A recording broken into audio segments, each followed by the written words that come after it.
Greetings, everyone. I've heard and saw some amazing responses to our kickoff retreats. I'm so happy that so many of you have had such a great start to this Lifework leadership journey. Now we turn our attention to Worldview.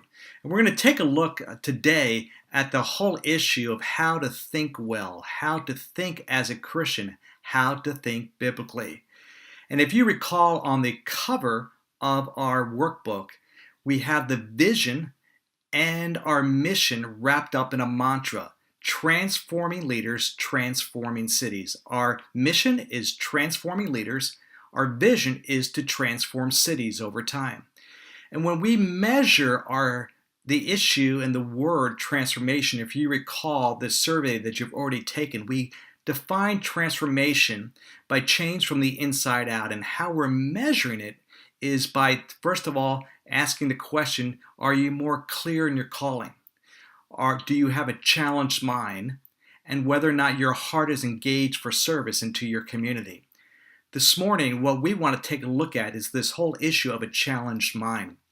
And so turn in your workbooks to page 42 and 43 as we begin to talk a little bit about how Jesus saw a worldview.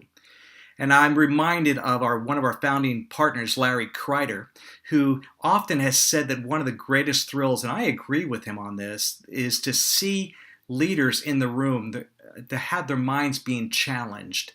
And he calls it cognitive dissonance. And in fact, if you want to just write down that in the fill in the blank on page 43, you could just write it in right now, is that cognitive dissonance. There's no doubt about it that it's going to be a common experience throughout your experience and your journey this coming year.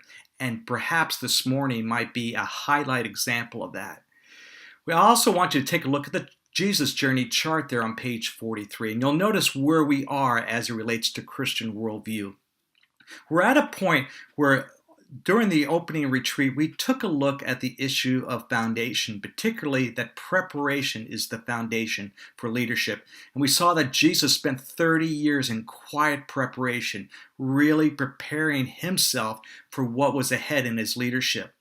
And you could see also here as we get into the training period of those 3 years that the first thing that he focused in on, particularly those first 18 months of those 3 years of training, that he focused primarily on relationships. He called many, many people to, and saying in so many words, come, follow me. That the whole emphasis during this time period was relationship building. He only does 2 miracles during this time. He's not trying to attract them in such a way to get a big wow out of them, but he's trying to attract them through relationships so that he can retain them through relationships.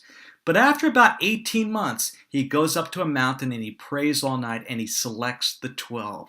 So he's very careful and very slow to select his leadership team. But once he has them in place, one of the very first things he does, it says in Matthew chapter 5, 6, and 7, is that he gives this whole Sermon on the Mount regarding a Christian worldview.